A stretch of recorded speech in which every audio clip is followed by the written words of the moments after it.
mailipat ng mga papaya. Hindi pa kasi ako makapag yuko-yuko eh. Masakit, dumidikit po yung damit. Yung tabing ko. Tabing ba tawag dito? Sayang eh, gusto kong ilipat. Kahit dyan lang.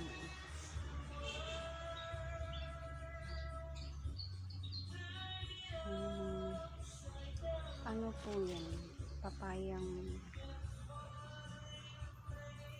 Dabaw ba yun? Ang galing po kasi yung mga yung yan din sa ginawa kong fertilizer. Sa mga fertilizer ko po yan nung galing kasama yung mga buto.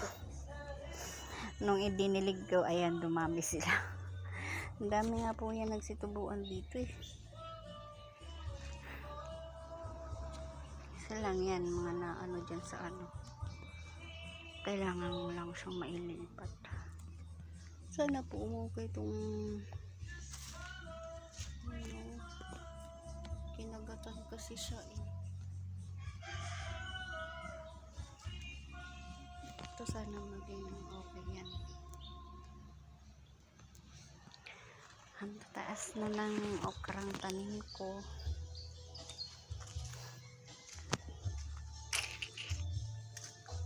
Ano nangyari sa sili na to? Mga bill paper.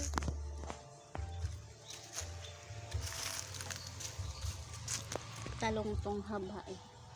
Yung violet. Ang daming okra. Pa ako makapag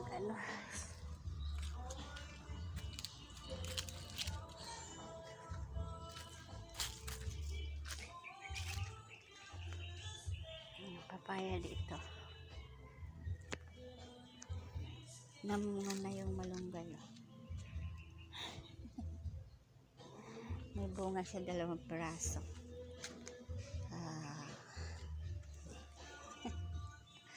Pwede na yan siguro. May malunggay nang makukuhaan dito sa loob. Nabuhay yung tanim kong malunggay. May bunga pa. 2.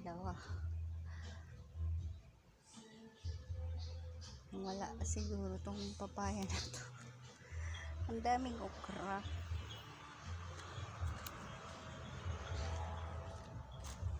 Aray.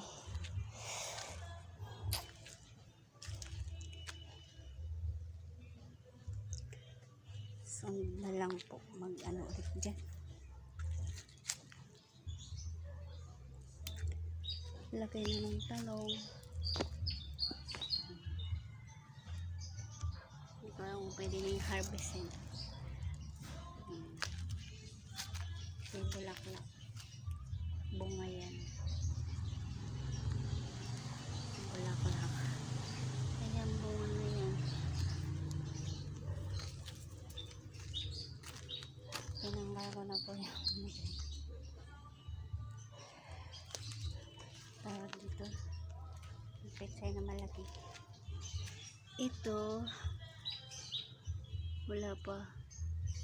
Ayan, nag-usli pa lang yung bunga niya. Ito dito, yung sa timba na paso, ang ginawa kong paso, ay 2 na yung bunga niya. Yan, maliit. Yan, ito. Tapos yung isa malaki. Ayan.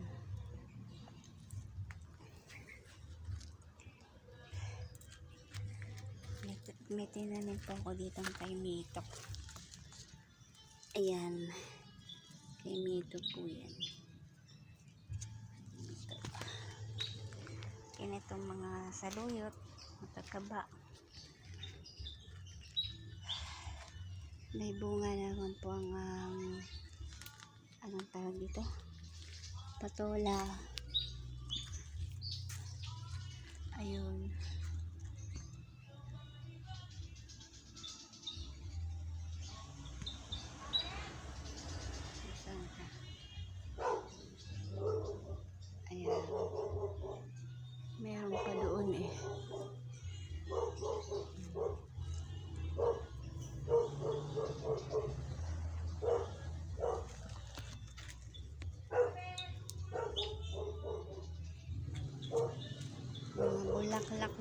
kamatis. Ayan po. Ay, kamote. Bulaklak ng kamatis. Namumuna na yan. Ang dami ng ampalaya.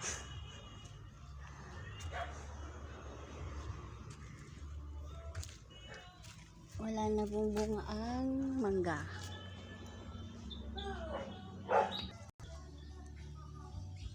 Wala na.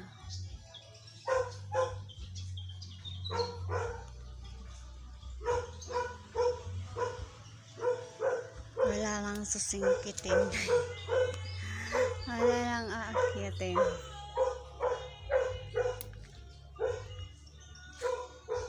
Sensya na po, di pa po kumakain.